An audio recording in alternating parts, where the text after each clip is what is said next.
I think we all, and I actually talk about this a lot in my book, we all get in our heads, right? Our thoughts are just thoughts, but they end up keeping us stuck exactly where we are because they tell us we shouldn't be doing something, or they tell us that we're not good enough, when really that's not true, right? There's no evidence that tell us that. We all have these unhelpful thoughts, and what matters is how long we sit with it and what we do with it. Because again, thoughts, emotions, behaviors, like we can sit in it and it can spiral and it can literally change the course of our day. Or we can be like, oh, that's an unhelpful thought. Stop. Switch it. I would like to quote the book that I love. You say, I'm all about body acceptance, but I think body positivity is a bit unrealistic and creates unnecessary pressure. Body positivity is this idea that we should love our body all the time. And I literally don't know any single person that realistically and honestly, maybe on social media they say it, but honestly love every inch of their body every single day. Right? It is completely normal and natural to not feel so great, right? And have an kind of day. It's okay. A goal without a plan is just a wish. So for years you were making a wish. That's like me with the book. It was like, looking back, it was really just a wish. But put it into action, make a plan, make it happen. And we can all do that. We can. Welcome to Cake for Dinner. This is not your everyday mom podcast. We laugh, we curse, we tell the truth, and we're here to ditch the perfection culture. Today, I'm joined by Dr. Rachel Goldman. She's a practicing clinical psychologist, a clinical assistant professor at NYU Grossman School of Medicine, and the author of When Life Happens. Her work has been featured in the New York Times, CNN, Times, Women's Health, and Oprah Daily. And you've recently been featured on Oprah and the Mel Robbins podcast. Yes. I wanted to do this intro for you because it's so awesome and exciting, and I'm so excited to have you. So welcome to the Cake for Dinner podcast. Thank you so much. And I'm so excited to finally be here with you. I feel like we've been talking about doing this for so long. Yes. So thank you. Well, thanks for coming. Yeah. I really wanted to start, I want to get right into the book, Let's do I it. really wanted to start with something that Oprah told you. I guess when you were on her show, I guess you were a little bit nervous, and she talked to you a little bit about imposter syndrome. Can you just tell the listeners what specifically she told you? Because I think it's so applicable to everyone doing something new. It's so true. And I love that you're bringing this up, because every time I do a speaking engagement and I'm on a panel with other women, I actually tell them this story because I think it's so empowering. Yeah. So it wasn't that I was nervous, so to say. Okay. I think we all are a little bit before we do things like that. But she actually told us in a group. So we were backstage right before we were starting. It was the Making the Shift event that she was doing with Weight Watchers.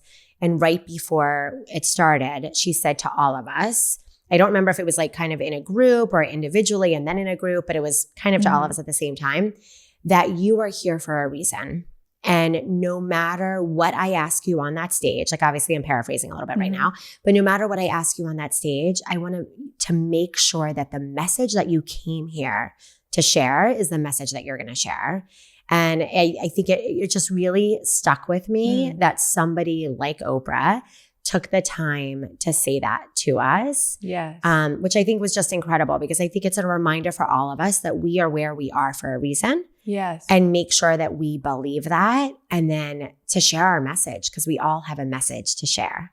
I love that. I recently started a little bit of the editing process for my own book, and I was a little reluctant to put in a few things or take out a few things. And she said, Keisha, we bought the book because we liked what you proposed. So just do your thing, tell your story. Yeah. So I think so many women feel that way, especially founding a company or starting something new. So I just wanted to lead with that because I really, really love that. And hopefully it resonates with other people. I love that. And I love that your publisher or editor said that to you as well, because it's so true. You know, I think we all, and I actually talk about this a lot in my book, we all get in our heads, right? Our thoughts are just thoughts, but they end up keeping us stuck exactly where we are because they tell us we shouldn't be doing something, or they tell us that we're not good enough, when really that's not true, right? There's no evidence that tell us that. So I love that they shared that with you. And I hope you did keep it in there and told your story. I did. And I keep telling myself that, because you really can get stuck, you know, even doing this podcast, like whatever it is you're starting, you can get stuck in those thoughts. And I know in the book, it says feelings aren't facts. they feel like facts. Yeah. In the moment especially when you let them like really seep in. Absolutely. And then I think, naturally we have stories tied to our feelings, right? And so it like sort of doubles down for you. Yeah. Yeah. Our thoughts, feelings, and behaviors are all linked.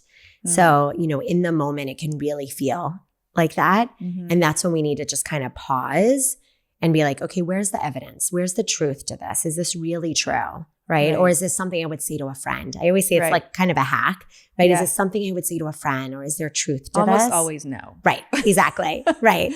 And then once we can identify that, we can then decide what we want to do with it, right? Like we can either sit with it and let it pass, because eventually it will pass. We have so many thoughts in any given day or any given time. Or we can be like, you know what, this thought isn't working for me. How can I tweak it? And again, I talk about that a lot in the book, which is, it's a type of therapy, CBT, cognitive behavior therapy. And we can tweak our thoughts to work for us.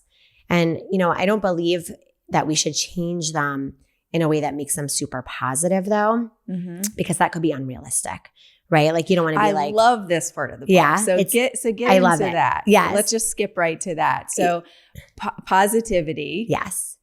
So there's something called toxic positivity, right? So there's a difference between being positive or hopeful and optimistic and being overly positive, like toxic positivity, which ignores other feelings and emotions. And it's just saying like good vibes only. So right? Give me an example, in like real life. Yeah.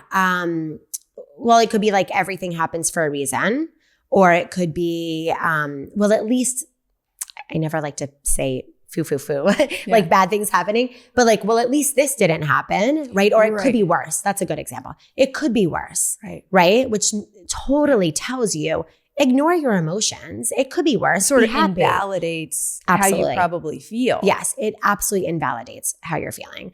And that's not helpful, because we have emotions. We are built as humans to have a wide variety of emotions. We don't just have happiness and, positive emotions. So there's a difference between that, which is why I think it's important that we don't flip our thought to a super positive one, because that could be unrealistic and be setting us up for failure. So a good example would be like your book, for instance, or either of our books, right? Like we want to write a book and we say we have an interview or a meeting with a publisher or an agent, and you're like, oh, I don't know if I'm going to be able to do this. What if they don't buy the book? You don't want to exactly flip it to, they're going to buy it. I know they're going to buy it. I got this, right? For some people, that's motivating and it could work for them. But for most people, what if it doesn't, right? What if you tell yourself they're going to buy the book, this is going to be a super successful book, and then it's not? So you want to change the thought, or I like to use the word tweak. You want to tweak the thought to something more balanced, something more grounded, something more neutral. So it could be, I don't know how the meeting's going to go, but I'm going to try my best. Right? So right there, when I say that, CBT all over. Oh my gosh, it's all CBT, right? I joke, I eat, breathe, sleep CBT. Can you give a very digestible, understandable definition of CBT therapy so the listeners really understand? Sure, yeah. Because I feel like it's thrown around a lot. It is, yeah. So it's a type of therapy. There's different types of therapy, different orientations that psychologists and therapists use. And cognitive behavioral therapy is CBT. And the basis, the real crust, so to say, of CBT is that our thoughts, emotions, and behaviors are all linked. And usually we use something called the cognitive triad or the CBT model. And it's funny. I do this with my clients, and they know, they put the triangle up in our sessions. They're like, I know. And what that is our thoughts, emotions, and behaviors are all linked. In my book, I actually loosened the triangle a little bit and made it more of a rounded triangle, because they really are interconnected and it can go in any direction. And the key is, so if our thoughts, emotions, and behaviors are all linked, the key with CBT is that we can intervene at the thought process or in the behaviors, and then the rest follow. It's like a domino effect. Right. So we can tweak our thoughts, which will then influence how we feel, which then impacts how we act in our behaviors, or we can jump right to that behavior, right? We can change our behavior. Sometimes we need to ignore our thoughts and just do it. And then that can then change the way we think and change the way that we feel, right? So it's really intervening in either place. And I supervise psychiatry residents, as you had mentioned, my NYU affiliation. And we talk about this all the time. And I say to them, there's some individuals that it's just much harder to do the cognitive work. Yep. And we have to acknowledge that. And that's okay. Then we might go to the behavior first, right? Right. Or if the thoughts are really getting people stuck, then another place, maybe we want to leave the thought as is right now and go to the behavior first. Mm-hmm. So it really just depends. I work with teenage girls. In large part, they're struggling with substance use, mental health. And we do an activity where they identify, their negative thoughts, and we'll write them on the big whiteboard. And then we turn them around, which really is CBT in action. But one of the things that you speak to in the book that I do and I love is this idea about positive toxicity and to be realistic when you're turning it around, because a lot of what they struggle with is very often body image. Yeah. And so if they're feeling fat, that's something that they will say, I feel fat. Turning that around, it needs to be something that they buy into. I was just going to say because if they don't, it's really not going to work. It's a waste. And right. If teenagers, as soon as you go down that road, their eyes are rolling back into their head, right? So it has to be something that they connect with, that they buy into, so that they can use it later. Absolutely. So we do this whole activity on the board, and sometimes they'll say something and I'll be like, do you believe that? No. Okay. Nope. Not going to work. Get rid of it. Yeah. Right. So I love that. I hear so much about CBT, and I think it's good to break it down for the listeners, because it's just one of those terms that's thrown around, and it really is so effective. It is. And I feel like people can do it on their own, to sort of naturally start to do that, to identify the thought pattern and to replace with something reasonable that they buy into, can easily impact the way you behave. Absolutely. And it's funny, because that's kind of was my initial idea of this book, was that I wanted to bring CBT to more people. I wanted CBT to be more accessible. Mm-hmm. And although there's so much research out in terms of CBT being like the treatment for depression, anxiety, et cetera, I truly believe, and we know this from research studies as well, and from our clinical practice, that just using the skills and the tools that are provided to us in CBT, anybody can be, beneficial. Mm-hmm. Anybody can be benefiting from that, right? If it's from goal setting, if it's from changing a behavior and health behavior change, if it's our thoughts, anybody can benefit from using these tools. And it was actually during the pandemic, I had a wait list, and I kept thinking, I wish I had a book that I could just recommend to people, right? Mm-hmm. And everybody would reach out to me and be like, is there a book that you recommend that really does the type of work that you do? And there were some that colleagues have written and things, but I was like, none of them have everything I would want to give, you know? And that's really the idea of this book, is to make CBT approachable. It's funny. One of my colleagues who endorsed the book said, wow, you made CBT fun. That's what she said. Like, she thought my book was very fun and making CBT more. Well, it's very tangible. It's very easy to understand. Yeah. I think that that's such an important part of mental health. Absolutely. Because a lot of times we study this stuff, there's research, there's science, but being able to capture that information and give it to someone in a way that they can really understand, and even more importantly, implement. Actually do, right. That's really what matters, right? Because it's so true. You having all this, understanding of things doesn't help the person if they can't take it home with them. Exactly, right. Yeah. And that's why I love what you said, that you say to the adolescents that you work with, do you actually believe that?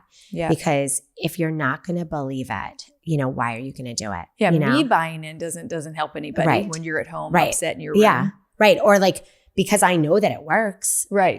Doesn't help you unless you can see yourself actually doing it. Yes. Can you see yourself saying that? And that's, I talk a lot about coping tools and having the toolbox that you need. Yeah. And one of the top questions I always get when I talk about it is, well, what should be in my toolbox? What tools should I use? And I always say, I can tell you what's in mine, but if you're not going to do it, it's not going to help you. Mm-hmm. Right? Like, if you're not a runner, I'm not going to tell you to put running in your toolbox. That is not going to help you. Right. You'll be like, oh, right, she said I should run, but nope, I'm not a runner. Right. Forget about that. I don't have a toolbox anymore. Right? You have to believe it and see yourself doing it. And even if you don't see yourself doing it yet, you have to at least want to try it. Right? If it's not something that feels like you, like even in your own language, like people talk about affirmations, right? If it doesn't sound like you, throw it out. You're not going to do it. Yeah, it's almost like a very realistic view of therapy modalities that it is. You can use. Yeah. You know? Yeah. Like even like thought stopping is a big CBT thing. Right. With the teenagers, we spend a whole, hour drawing a stop sign. We color it however you want. You know right. Make it yours. Yeah. And then they take a picture of it and they put it on their iPhone. I love that. Is it going to work all the time? Maybe not. But having that knowledge that you need to stop, get a hold of yourself, and then identify feelings, thoughts, and replace. Exactly. It's another tool in your toolbox. Yes. Right? Like I often say, you don't use every tool all the time, but you want to have options. Mm-hmm. For sure. Yeah. So you spoke a little bit about it, but what specifically made you write the book and how did you come up with the title? Such a good question or questions. So like I said, I've kind of always thought that maybe I would write a book. Mm-hmm. And it's funny because I often say, I forget who said this. It's a quote. It's in my book, but I often say a goal without a plan is just a wish. And it really was a wish of mine. I can't say it was a goal. Back in grad school, it was a wish. I was like, yeah, that would be cool. I'm going to write a book one day because that's what we all do, right? Like you get a doctorate degree, you write a book. So it was kind of in the back of my head of something maybe I always wanted to do. And then I think it just became more real as life happened. And I used to always say life happens. Mm-hmm. So back when I worked at Bellevue Hospital, the oldest city hospital, or public hospital in New York City for about 5.5 years. And I even remember I had a client of mine back then who actually made me a shirt, not the shirt, but made me a shirt that said life happens because I would say it all the time. And I would be like, of course that happened. Like life happens. We have to be prepared for like whatever's going to happen, right? Mm-hmm. Like SHIT happens, you know, like stress you happens. Can curse on this right? Funny story about that too. But like life happens. Yes. So I had life happens in my phone in the notes section along with another title for years. And I was like, if I ever write a book, I would want it to be called this. And then we were going back and forth with my editor and the publishing house for a while about the title. And eventually we were able to find a way to make life happens as part of it. Because it almost works because when life happens, use this. Exactly. Right. So, right. Yeah. And I think, well, the other title I had, which I mean, it's out there, it's in the publisher's marketplace because it was like the title that we signed my contract for, was Training for Life. So, and I have the story of that actually in my introduction of the book about training for life and that I want you to use this book as a training for life tool. And the maybe story that's of book 2. I know, right? You know, it's funny. They thought if you searched for it, it would come up as like a fitness book. I did think of running. Yeah. As soon as you said it. Well, and that's the story. So I'm a runner. Okay. And years ago when I did my first marathon, that was in 2007, I was doing a lot of half marathons at the time, a few full marathons. And eventually, you know, everybody would be asking me, what are you training for? What are you training for? And I didn't have a race that I signed up for. And I said, I'm training for life. And they're like, what do you mean? And I was like, I want to be in the best physical and mental shape that I can, that is in my control. I kind of love that. For when life happens. That's what I said. For when life happens. So I just want to be as prepared as I can. Right. Because life happens, literally, right? We don't know. Unfortunately, people get sick and think, you know, like my whole family just had the flu, you know? And so I just was like, I'm just running because it's a tool in my toolbox.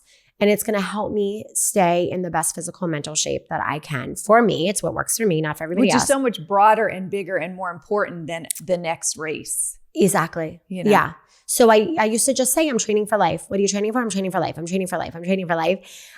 So training for life for when life happens was kind of my 2 titles that I always thought that I would use. So throughout the book, I mentioned kind of like, I want you to be able to be prepared and trained for life by using these tools now and practicing them. So when you need them, you have them readily available and pulling from them, right? Like I kind of use the toolbox example in the garage.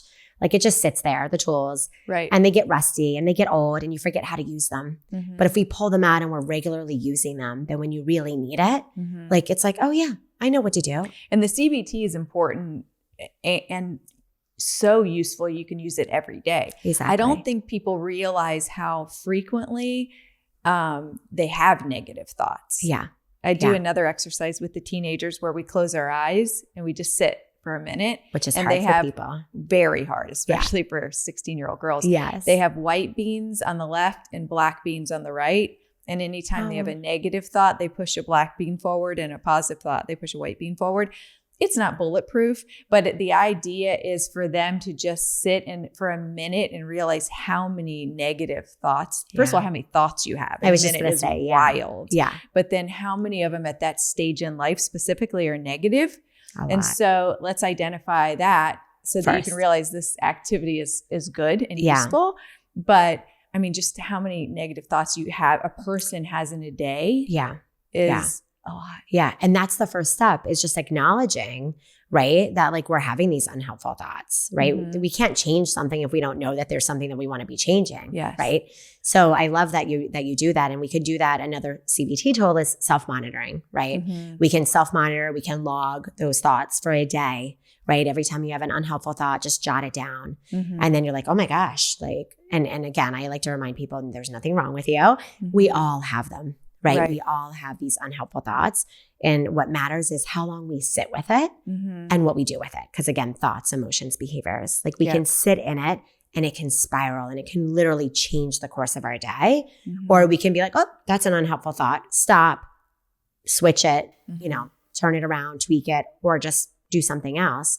And now that our entire day changed, it's literally one thought can change our day. Yeah, it's wild. It is so And once wild. you start paying attention to this stuff, you like can't unknow it. Yeah. You know what I mean? Like, and you start noticing patterns. Sure. Right? So like in the book, actually, I go through some of the most common cognitive distortions or unhelpful thoughts. And I think, when we start going through them, we're like, oh, that's a should thought. Oh, that's an all or nothing thought, and then you start identifying, wow, these are the thoughts that I tend to have most of or more often. And that's fine. That's data, that's knowledge. And then it's like, okay, now what do you do about it? Right? Yeah. Cause it's kind of like overwhelming at first, but the idea that you can impact your emotions is powerful. It's so powerful. So once you start sort of going through the process and recognizing that, another thing I do with the teenagers, just because with them, you have to give them very tangible, sort of like little tools and ideas. I say like, it's almost like a cigarette ash landing on your shirt. You have to like thump it off immediately or it will burn a hole. I love that analogy. Yeah.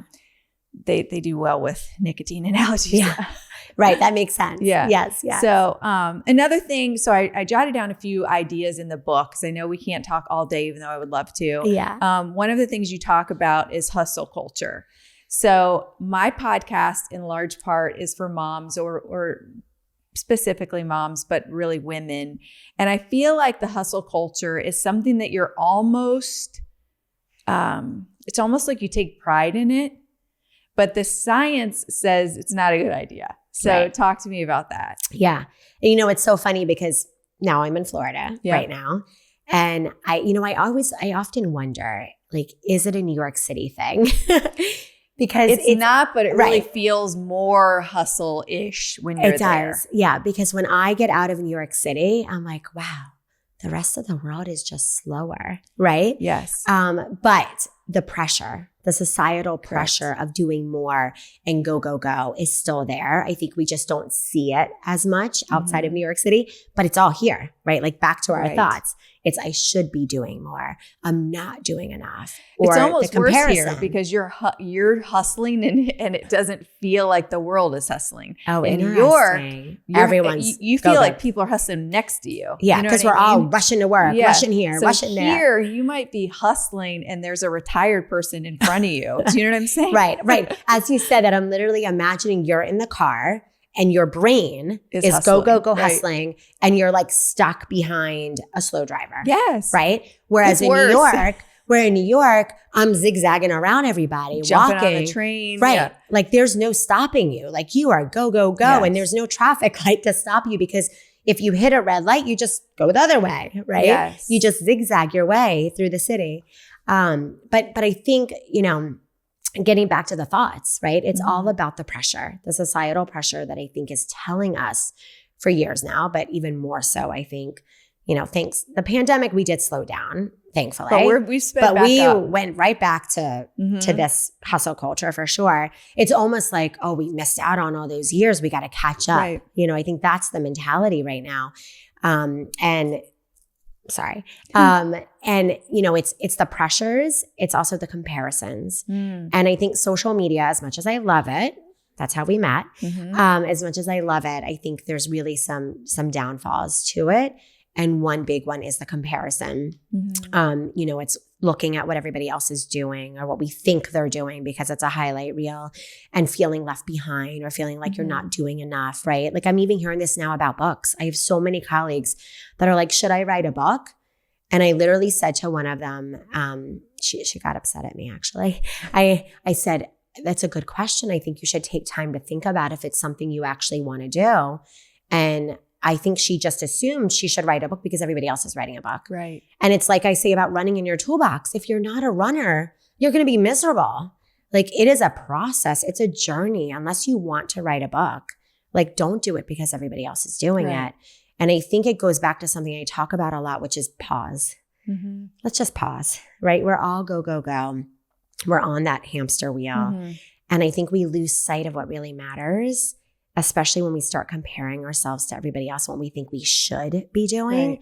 But we need to just pause and check in with ourselves and reflect, like, what do I really want to do? Do you even want to? Exactly. It's such a big question. Definitely harder now, I think. I do think in COVID, we sort of were forced to face that kind of stuff. I can remember thinking, I don't know why I'm driving my kids to 9 million sports. You know what I mean? None of them are going to be in the NFL or the NBA but you get caught in this trap of what everyone's doing, right? So then you just find yourself doing it.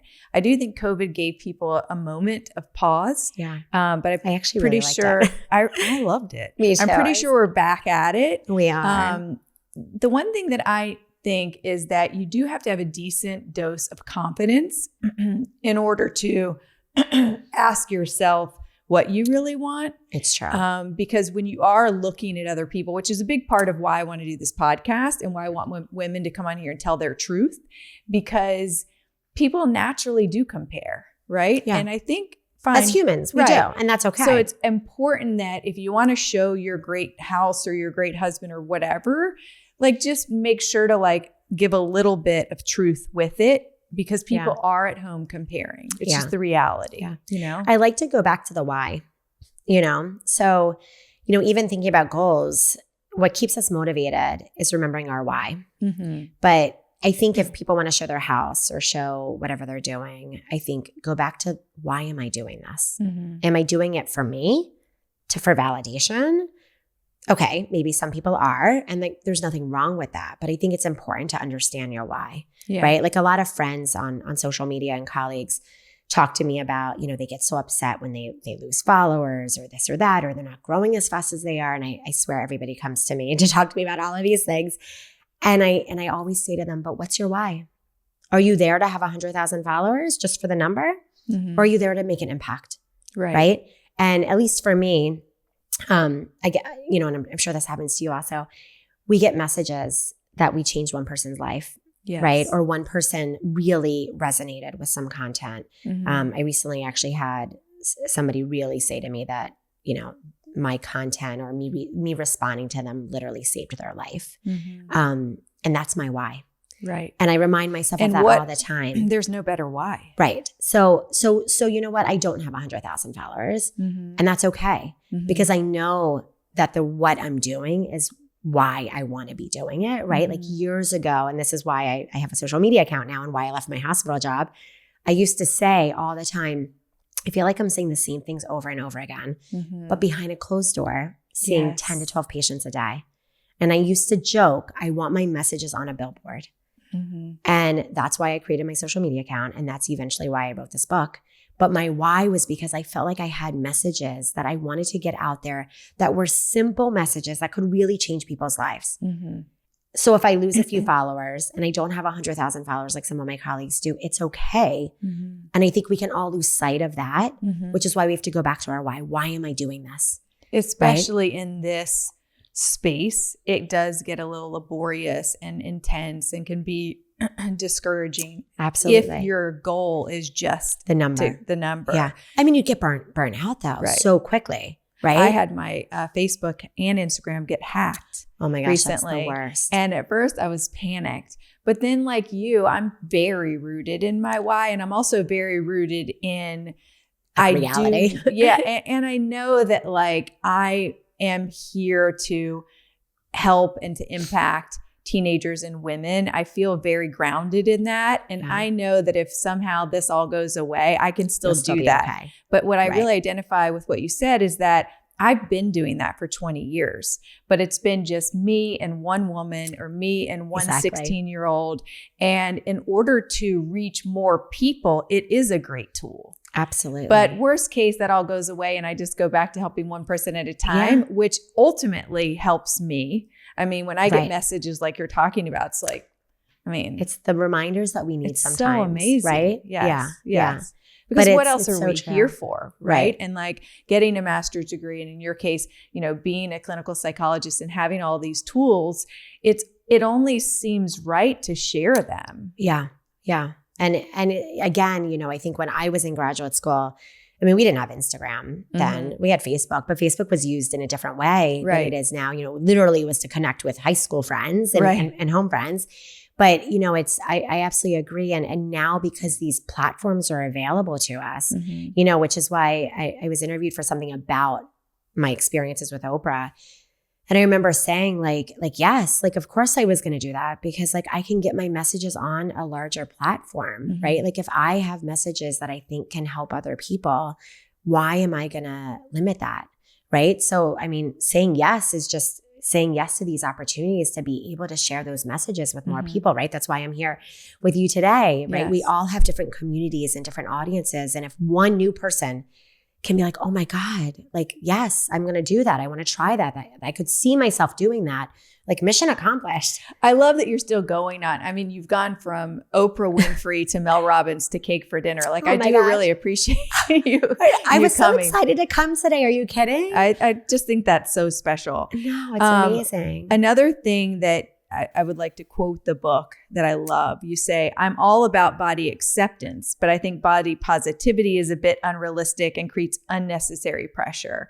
In the world of GLP-1s and I knew we were going to social media and all of this stuff. And again, I work with teenage girls, so I hear this all day long. Yeah. So I love that though, because yes, body acceptance is wonderful and super important, but having to be body positive, just we're women. I don't know. I feel like it comes along with the territory. Absolutely. So what did you mean by that? Yeah. So, you know, it's funny because we spoke about toxic positivity and I actually, body positivity kind of falls in that same idea.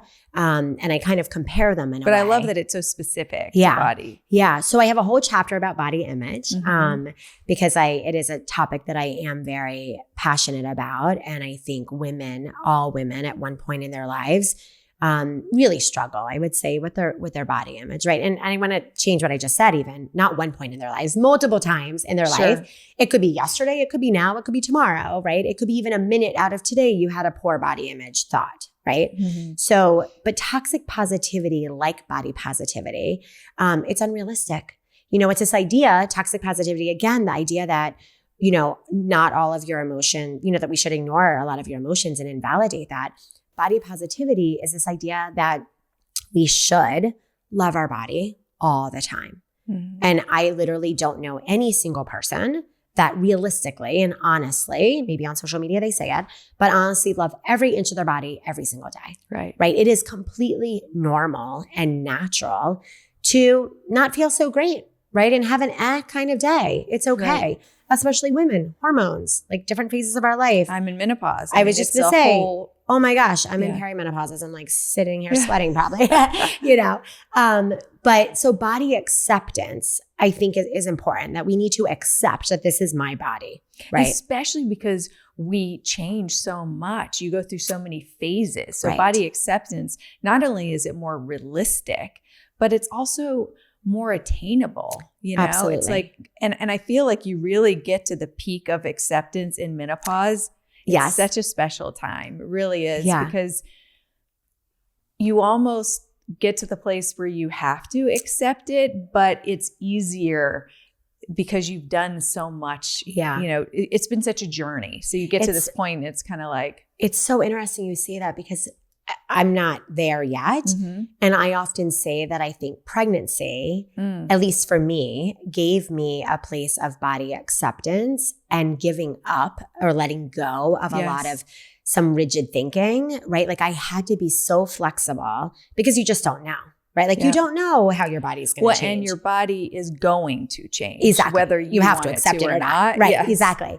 So I think it's so interesting because now that you're saying that about menopause, I can totally understand that because now that you've gone through the pregnancy part and the postpartum part where maybe a lot of women still struggle during pregnancy because they're like, oh my God, my body's changing and it's out of my control. And, you know, a lot of women are very rigid with eating and their weight and things like that. And you have to let go of that, you know, when you're pregnant. It's almost like the precursor for menopause. Yeah. It almost like, all right, you got through that. Yes. And now like, all right, I'm here. I learned the tools already, you know, through pregnancy, through postpartum, and now you're just going to use them during menopause, right? I think kind of is a nice way to think about it. I always thought I have a few books up my sleeve and I feel like this is one of them because it starts even early. Starts with getting your period. Your body, as a woman, a girl, and then a woman, your body is just constantly changing. And body acceptance is the answer. Yeah. You know, and it's almost like you get little doses of it. Well, that's what I was just going to say, because the way I also think about body acceptance, I'll never forget this. I said this to a client one day and it was the biggest aha moment for her. She thought, like, she came to me for her like presenting problem, so to say, was that she wanted to have body acceptance and she struggled with body image. And I remember one day I was like, you're not going to just wake up one day and be like, I accept my body. I was like, it's a journey, you know, it's a process. And when I told her that, it was a huge aha moment because I think she was like, felt like she was failing every day. Like, why can't I accept my body? I'm still trying to change it. I'm still trying to change it, which again, you can accept and still want to tweak things, right? Like that's okay. That's, you know, we can grow, accept we that you're evolve. not there yet. Also. Exactly. Right. But it's a journey. And again, like, and that's okay. And that's normal. But there's a difference between I accept where I am today and I'm trying to do something different versus I hate my body versus I love my body and I don't want to change a freaking thing. Right. So, and similar to body neutrality, and I talk about this in the book, also comparing that with body positivity. So body neutrality is focusing more on the function of our body. Body positivity is focusing more on the appearance of our body. And I think as a society, unfortunately, we are still very, very much appearance focused. And if we take the time to think about it though, it's really all about our function. What is our body doing for us? And if we can pause, back to the pause, if we can pause and identify that my legs allowed me to come here today, my arms allow me to hug my children, I think we can learn to have more body appreciation and eventually get to that body acceptance if we take the focus off of our appearance and we put it more towards, we're never going to be fully, you know, like, yes, appearance matters to some degree. Right? It matters. We care about what we look like. We care about how we appear to others, how we present ourselves. But our body's function is serving a different purpose. Important. Exactly. Well, I think the good news is that it all comes with time. And as you approach menopause, and then I would imagine into your 60s, you sort of naturally move into having more focus on the function. Right. You know? Yeah. But I think you have to. I think it's forced. But it's like all of it's so hard earned. It's so hard. You know what I mean? It's a journey. It really is a journey. And I think I put this in one of the first sentences. Another, one of my professors from college who endorsed my book, I think his blurb was something like, she had me at the first sentence when she said, life is tough, but it doesn't need to feel so hard. Right? Like life is tough. Like we can acknowledge that. And yes. And there's things we can do about it. I like that because I don't know if you've ever read The Road Less Traveled by Scott Peck. Of course I did. Oh so my gosh. His first sentence is life is difficult, period. Oh my gosh. But I forgot. But yeah, I love that. And it is. right? It is. But we have to acknowledge that. Yeah, and this is like very solution-based because life is going to happen to all of us, right? It's inevitable. But what are we going to do about it? But what are we going to do about it? And it's like so specific and you break it down so well. A few things I want to make sure I get to. You say there's an evolutionary reason for negative thoughts or negative self-talk. Yeah. What is that reason? Yeah. I love this too. I actually share this with a lot of my clients because I think it helps people. Again, what's the why, right? Like, why are we working on changing my thoughts, or what's wrong with me because I have these thoughts?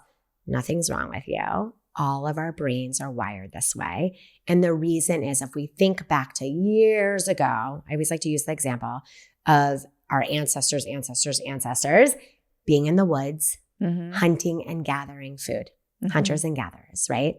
They hear a noise and their brain jumped to, oh my God, it's a threat.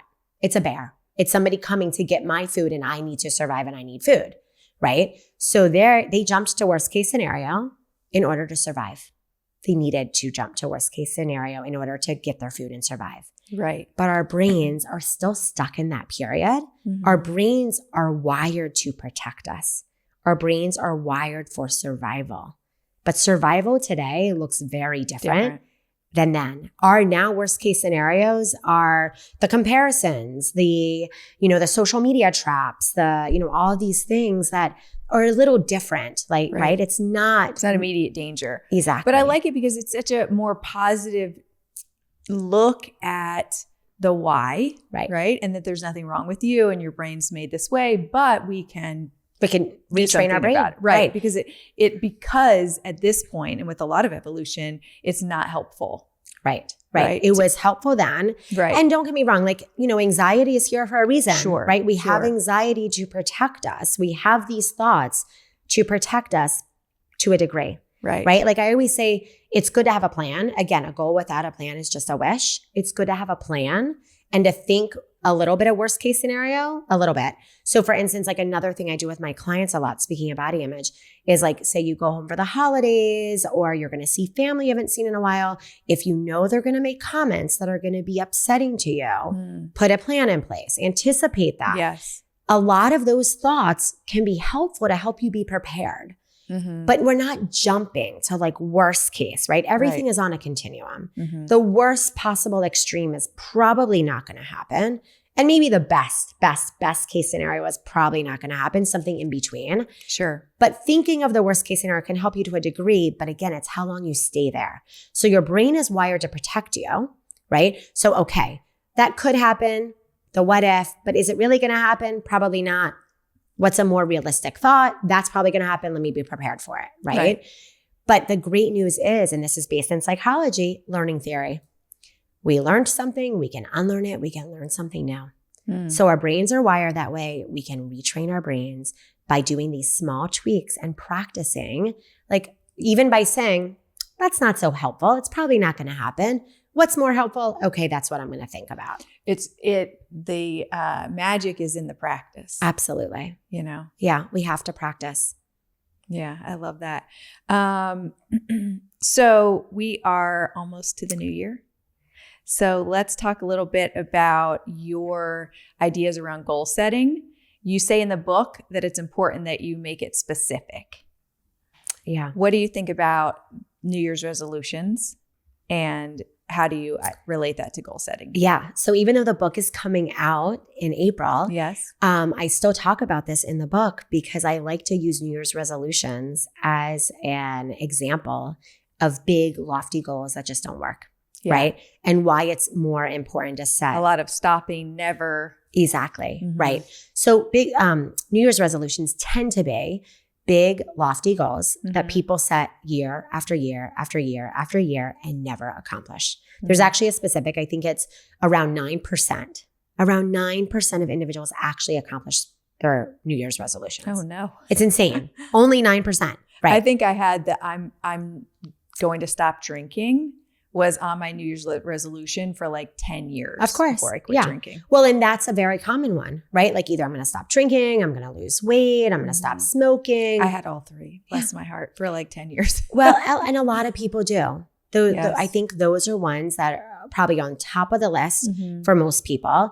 And if we even use one of those as an example of why they don't work, is it is a big, lofty, overwhelming goal, right? That's what a New Year's resolution is. Like, and you can have a New Year's resolution any time of year.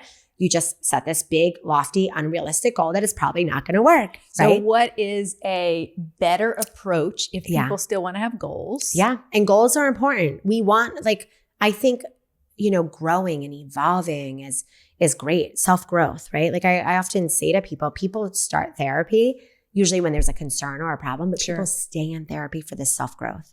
Right. And it's great. Let's learn about ourselves. Let's grow. Let's reflect. Let's hopefully do better. Always growing. Right. I mean, we are in some degree or another, even if we don't acknowledge it. Sure. Right. But so the reason those don't work is because they're overwhelming and they're not SMART goals. And SMART actually is not just SMART. It stands for something. It's an acronym: specific, measurable, attainable, realistic, and timely. I truly believe if anybody sets a SMART goal, they can succeed. They can accomplish their goal. Absolutely. Like proven that they can do it. So I want to stop drinking, for instance, is not a SMART goal. It's not, it is specific-ish, right? Is it measurable? I guess it's 100 or 0. It's all or nothing. But the all or nothing is tricky. Is it attainable? Maybe, maybe not. Is it realistic for you right now? And is it timely? The time-bound part is not there. Like, I want to stop drinking when? How? And I think where it's not specific, that's what I was going to say. I was going to say the reason most people don't accomplish their New Year's resolutions is because there is not a plan in place. It's a wish. It's just a wish. Goal, if you wanted to stop drinking, was I'm going to start Alcoholics Anonymous on January 4th. And so I'm going to tell you how to get there. So in my book, actually, I talk about this. I think of goal setting as a staircase approach. So I want to stop drinking. Let's put it at the top of the staircase. We're going to call that the long-term goal. It's not the short-term goal. It's a long-term goal.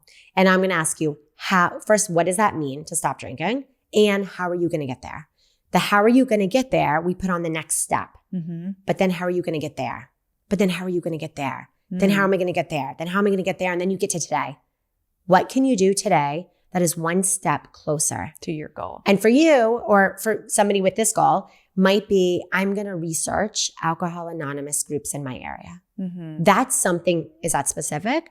Is it measurable? Did I do it at the end of the day? Yes or no? Is it attainable? And it's so much less overwhelming. I was just going to say, it is the teeniest, smallest step. And then guess what? You're going to do it. And you're going to check it off. Weight loss or any behavior whatever change. Behavior change. Yeah. But then you do it and you're like, wow, I did it. I can do this. And gives you a sense of accomplishment. Right. Yes. And I think you gain a little confidence. Like they say in Alcoholics Anonymous, how do you gain self-esteem? By doing esteemable acts. Absolutely. Right? So just each of those little things. And if the focus more becomes on those little steps, as you say, the goal kind of happens more naturally. I was just going to say that. And with less pressure, I would imagine. Yeah. So I love to use this example with weight loss, actually, because a lot of people do come to me for weight-related goals or body image concerns. And I like to take the focus off the weight. Like maybe that's their long-term goal, but what's actually going to get you there is the behaviors. Right. And if you start changing the behaviors, so if you make action-oriented goals as your SMART goals, the smaller short-term goals should be action behavioral goals. Eventually, if your body is meant to lose weight, because there is the set point theory and healthy also matters. If your body is meant to lose weight, by changing and tweaking those behaviors, you will get to that place that you want to get to. Yes, such a better approach. It's realistic. It's doable. And again, you will accomplish your goals. It's all about the approach and putting the plan into practice. Again, a goal without a plan is just a wish. So for years, you were making a wish. That's like me with the book. It was like, looking back, it was really just a wish. I had the same book about writing. Or the same wish about writing a book for a long time. Yeah, it's a wish. But put it into action. Make a plan. Make it happen. And we can all do that. We can. By taking small steps and tweaking our thoughts. It's our mindset that often keeps us stuck. Again, I hope a lot of people buy this book. Honestly, I'm sure you hope the same thing. But really, truly, so much of life is a strategy, Oh my gosh. And so many people have good intentions, good ideas, good wishes, but poor strategies. Yeah. And again, oftentimes it's our thoughts. Right. Like, I can't do this. Or, well, what if it doesn't work? What if nobody buys the book, right? It's actually funny, in the book, one of the chapters, I used myself as an example. I was like, I'm having the thought right now, what if I never finish this book? And then I went through the steps in the book of how I tweaked that thought. I was like, well, is it realistic? Like, have I ever not finished something that I started? Okay, that's probably an unhelpful thought, right? And then at the end, I went back to it and I was like, well, I guess we did it. Here we are. We finished the book, But it's really our thoughts. I could have stopped. If I listened to those thoughts, and I wrote this book using the same strategies that I talk about in the book. If I listened to those thoughts, we wouldn't have this book today. I would have, it would still be a wish. I'm so grateful you listened then, because I just feel like it's so applicable. One last thing I want to get to before we close is, do you use this strategy with your young kids? And if there are moms listening, what is one or two things that they can do to implement this as a mom? Yeah, such great questions. So the book, although it is targeted towards or geared towards women, I think really the strategies in CBT in general is for anybody, and anybody can pull tools from it and tweak them to work for you.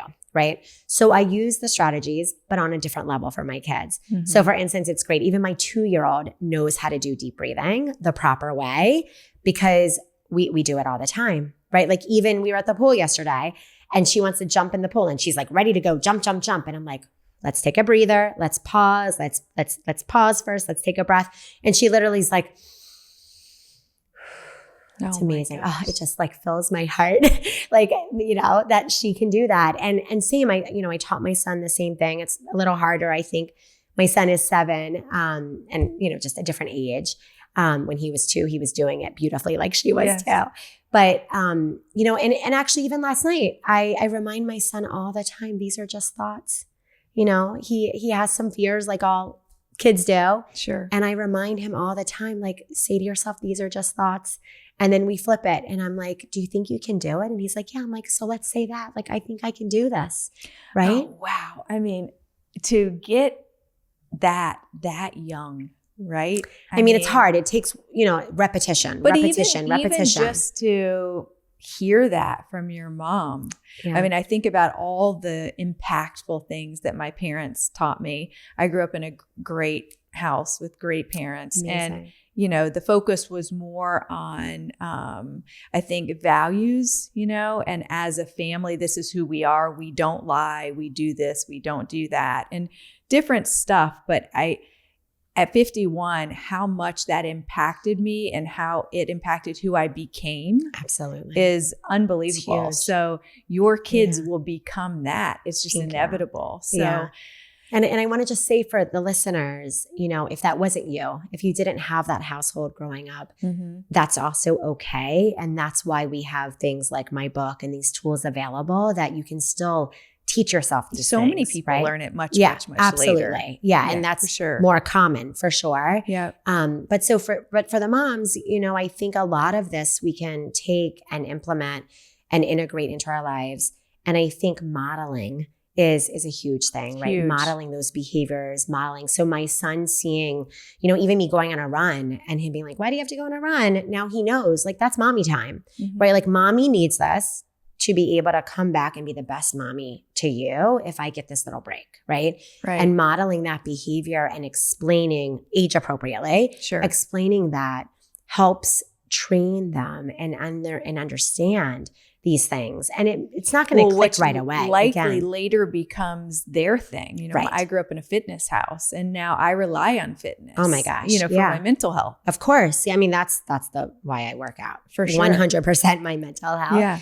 But yeah, absolutely. And I think just even modeling those types of behaviors, talking about them in an age appropriate way, using examples that they can relate to. I always like to kind of, not all the time, but try to make it a learning experience. Sure. Right. Like, even like I talk, about anticipating difficult situations. Like, all right, you're going to go to this, maybe there's some kind of fear about starting a new school or meeting new friends. And Role playing. That's another CBT tool that I talk about. Role playing with your kids, right? Okay, well, if you meet a new friend, what can you say to them, right? Or at the checkout counter, what can you say when somebody says blah, blah, blah, you know? And just kind of talking through those things in an age-appropriate way is really life-changing. So useful. And at the end of the day, you can only give what you have. So I love the idea of really taking on these skills yourself as a woman or a mom, even a dad, and then being able to pass that down. Yeah. Well, I am so grateful you came all the way here to be on the Cake for Dinner podcast. If someone wants to find you and if someone wants to purchase When Life Happens, how can they do that? Yeah. So I'm on all the social media platforms as Dr. Rachel NYC. And the book you can find either at drrachelnyc.com or, to make it easier, whenlifehappensbook.com. And I always say DMs and email and et cetera is not therapy, but I love connecting with people. And you're such a great responder. I was just going to say, I love providing resources or information. Although it's not therapy, I love connecting with people so people can just reach out to me also. Awesome. Well, thanks again for coming. We really appreciate you. Thank you so much.